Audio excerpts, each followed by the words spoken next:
Hi, I'm Chris Evans, and I play Cole in the Apple original film Ghosted.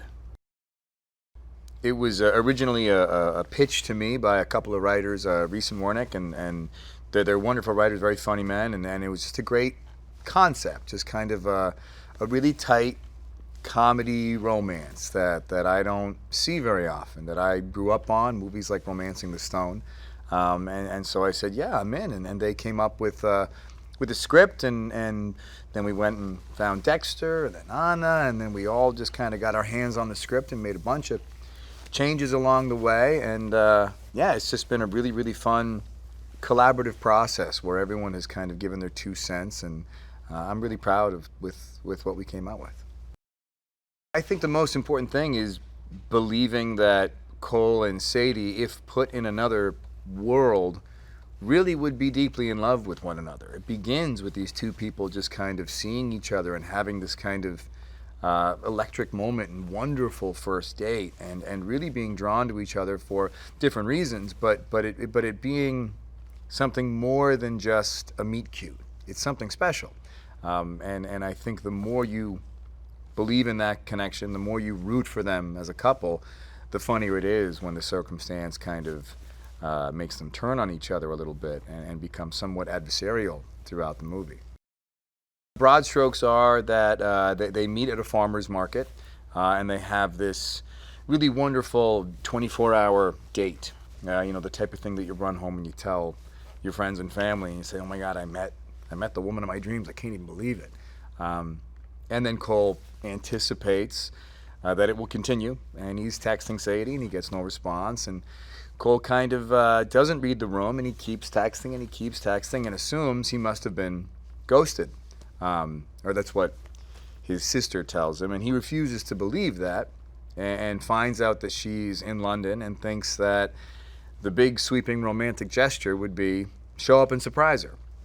A very misguided decision, but he does show up, and unfortunately gets mistaken for Sadie, and Sadie happens to be on this super spy mission, and Cole gets kidnapped, and then Sadie kind of is burdened with him throughout the movie. He has this really close dynamic with his family, and they know him so well, so instead of having to show the audience exactly who Cole is, you have other characters around him kind of declaring who he is and filling in those blanks and really providing a lot of needed backstory with a little bit of with minimal page count. And again, it just kind of shows the domestic kind of very safe environment that Cole has kind of insulated himself in. That Cole doesn't take risks, and he doesn't really push himself much, and hasn't for some time. So the idea of going to London, just getting on a plane and going overseas, is a huge deal to him. So the fact that he gets caught up in this world of spies and espionage is a lot more than he can handle. Well, it's the first time Anna and I have been able to play love interests. In Knives Out, we're obviously adversarial, and Gray Man, same thing. This is the first time we actually are interested in one another as characters, and we still get the opportunity to argue and be combative. So it's this kind of nice blend, and Anna is so effortlessly cool and composed, and she's just one of those actresses that when you're watching, you lean in and you're interested, and she can handle comedy and drama and action so effortlessly that I've yet to see something she can't do. So we were really lucky to have her, and makes my job a lot easier, because if she's interested in me, if Sadie's interested in Cole, the audience will be. So her being the captivating force that she is makes my job a lot easier.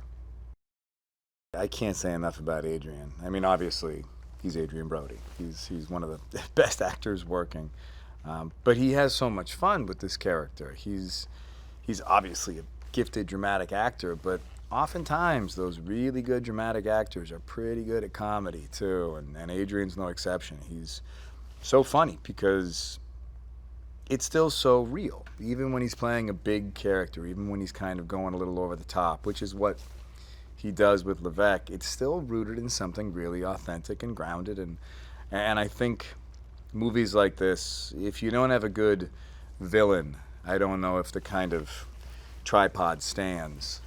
So we were really lucky to get him, and he manages to be a dangerous, menacing threat while still being pretty funny.